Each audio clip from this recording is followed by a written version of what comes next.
He said, no, Mata, I didn't. They're all telling lies. I didn't do that. And Mother Yashoda's heart just melts. And she tells him, how can you say bad things about my boy? You look at him, he's so innocent. And Krishna's smiling like this. He's such an innocent boy, he wouldn't do that. And those elderly gopis are a little transcendentally frustrated. Mother Yashoda doesn't believe them, and there's no justice. So one day, Krishna was stealing butter from the house of Prabhavati Gopi, and she captured him. And she said, now I've got you. Your mother never believes me when I tell her that you're stealing.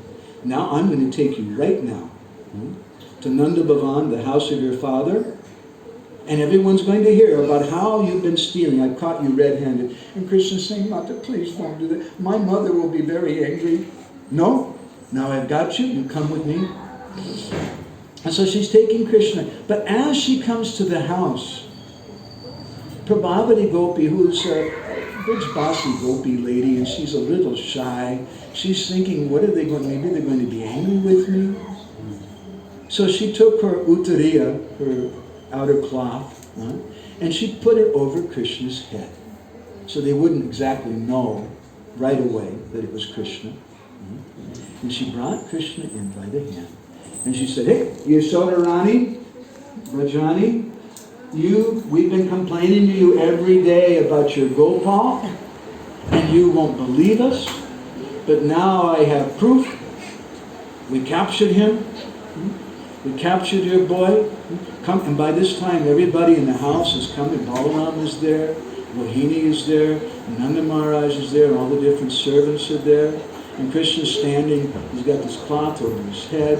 And Prabhavati Gopi is standing next to him. And suddenly she snatches the cloth off his head. And she says, see? And she chastises him.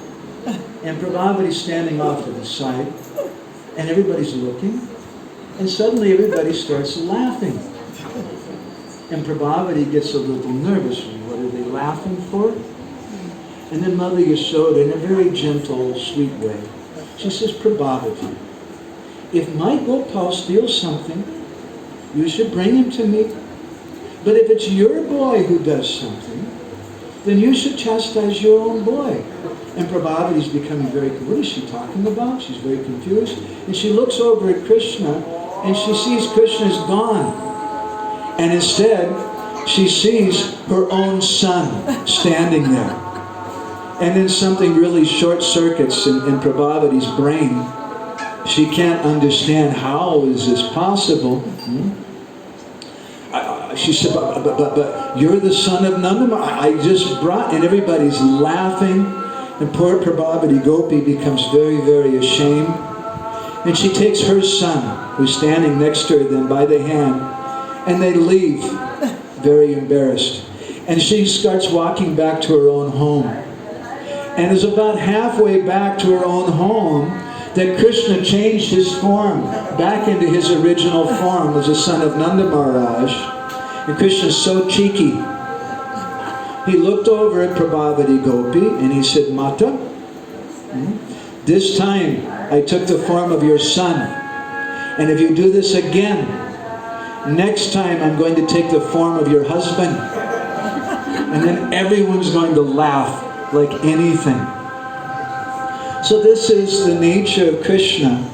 Although in religions all over the world, everyone conceives of God as Bhagavan and is so powerful and the creator and the destroyer of everything, the Gaudiya Vaishnavas, they understand that that same Krishna becomes bound up by the rope of love of his devotees.